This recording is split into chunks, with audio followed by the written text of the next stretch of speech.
Well, I am trying something a little bit different with this video, mainly because I could not think of anything else to talk about, at least in current events of professional wrestling. Nothing that was interesting to me, anyway.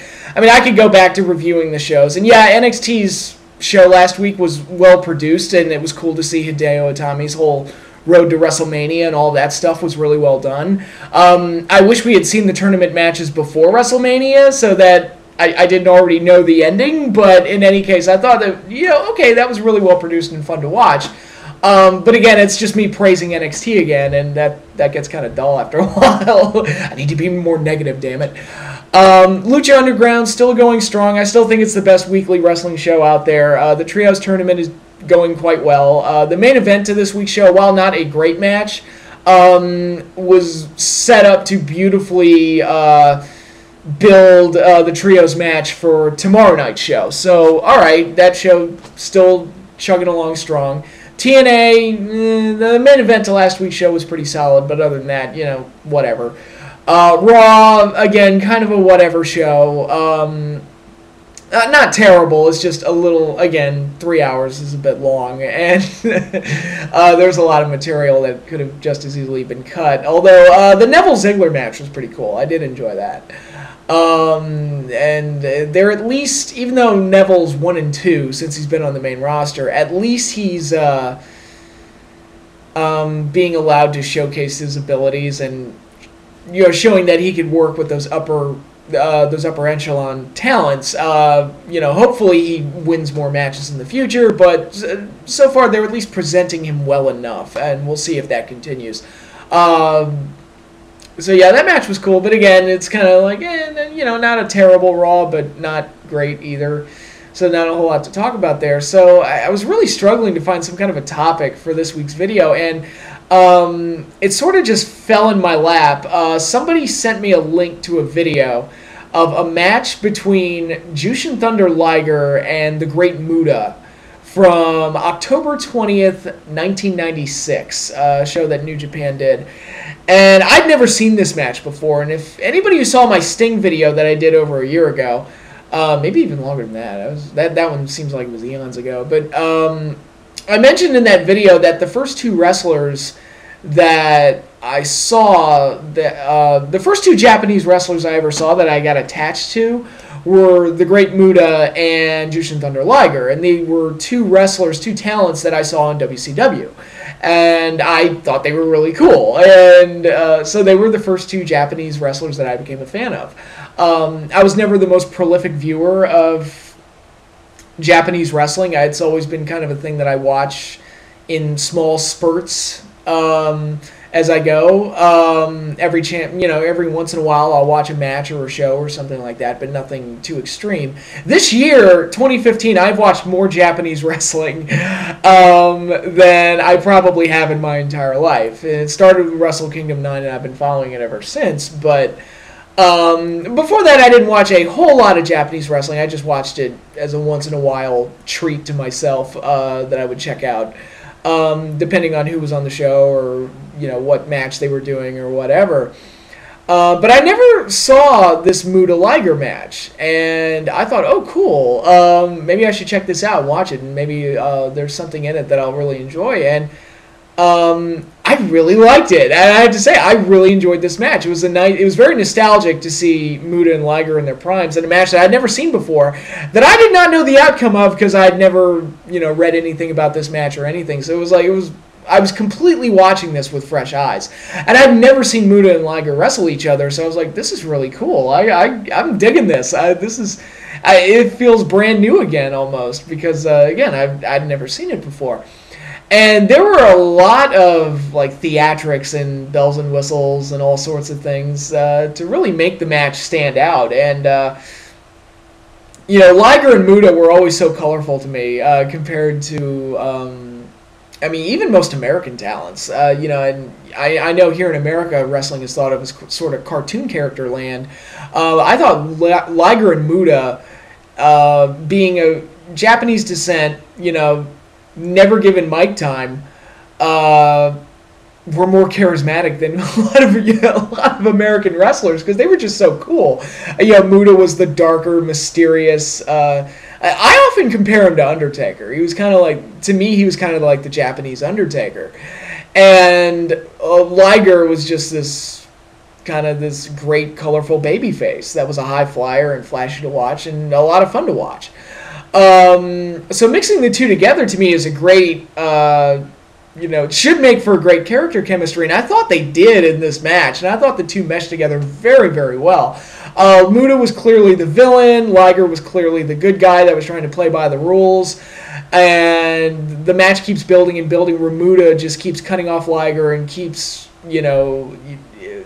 hitting him with the cheap shots and all these other things. He keeps trying to rip Liger's mask off. And eventually he gets the mask off, and that's when all hell breaks loose, because then Liger reveals his face, and it's covered in the white face paint, which turned into some kind of variation gimmick of the Liger character. Jushin Liger, I believe he ended up calling it, where he would break it out every once in a while to act like, the extreme, violent version of himself. And I thought the way they built to that point in this match was very well done. It's great wrestling storytelling with character development. Oh my God, crazy, right? And it was really amazing to me. And one of the things that's been hard for me with Japanese wrestling is getting through that language barrier, because it is very hard to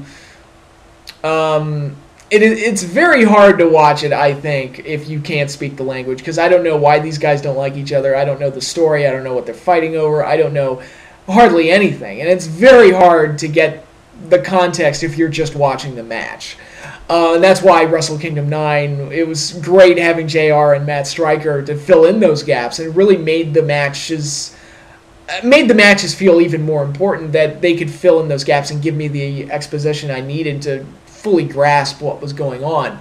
But in this match, Liger and Muta, I was really amazed at how well I was able to grasp everything without, the commentary I listened to was in Japanese, but the story was simple enough. Of course, I'm a simpleton, so,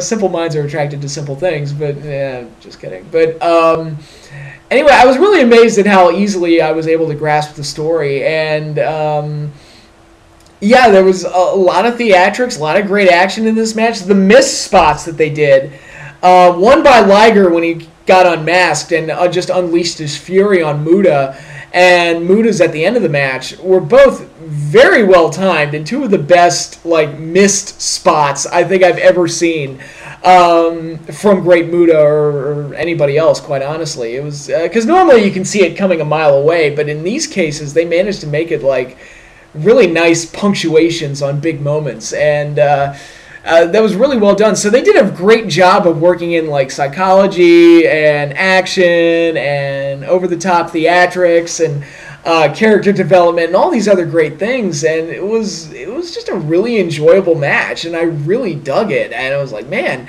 And again, not knowing the outcome, having never seen this match before, but being fans of these guys, made it all the more exciting, because I felt like I was watching it with a complete fresh perspective and brand new. It may as well have come out a week ago instead of almost 20 years ago, because I'd never seen it before and I'd never read about it, so I didn't know who won even. So yeah, I just wanted to come on here and put that match over. It's like, hey, if you've never seen Liger and Muta from '96, which chances are if you're watching my videos you've probably seen it, because I'm always the one that's behind on Japanese wrestling. But in any case, I just thought the match was really good, and I wanted to come on here and give it a nice glowing review and say it's it's always good to dig back into the treasure trove and see what you can find and see what classics you can dig up and experience. And I could have just as easily reviewed a classic match from a SummerSlam or a WrestleMania or a Starrcade or something like that. The Sting Vader matches I obviously have a lot of affection for, but I thought it was kind of cool to do. It would be cool for me to do a classic review of a match I've never seen before and see if the match could hold up after 20 years, almost 20 years. Having never seen it before and not having the nostalgia, because I really don't have the nostalgia goggles attached to that match, because again, I'd never seen it before. So I thought it'd be cool to kind of come on here and talk about the effect that the match had on me, just having watched it recently, and it's pretty damn good, and I really enjoyed it, and it was a lot of fun. So maybe I should do more videos like this whenever I get a block and I don't really have anything to talk about. But Jushin Liger versus Great Muta, really enjoyed it, and it was a really cool match. So that's awesome. But yeah, that is all I have for now. I'm going to try and have another video out at the end of the week. Hopefully I will come up with another topic. I know this wasn't my longest video, but I've done my fair share of long videos, so I think it's okay if I kind of skimp on you guys at least once, right? I'm just kidding. But gonna try and have another video out at the end of the week. Hopefully something really interesting happens on Lucha Underground or NXT this week. I will definitely be tuning into both of those shows. It's really amazing to me how much I like NXT and Lucha Underground. With SmackDown, I read the spoilers every week just because I don't want to actually watch it, but I want to make sure that I read it so that I'm up to date, just in case something happens on Raw. Although, typically, if anything plays a part on Raw, they show the clip of it from last week on SmackDown. This happened, but SmackDown, I just can't be bothered to get invested in. It's like I can't, between watching a 3-hour Raw and I can't invest 2 hours into SmackDown. I mean, that's 5 hours on WWE a week. That's just crazy. And granted, NXT is WWE, but to me, it's its own separate brand of the WWE and really has no bearing on Raw or SmackDown beyond guys getting called up. So that one's a little easier to follow. Plus, it's only an hour, which is, again, NXT, Lucha Underground, only an hour long. I love them for that. It makes it so much easier and so much more fun to watch. And actually, I found that I get that feeling that I used to have when I waited for Raw back in the day. Like back in '98 when Raw was, just awesome.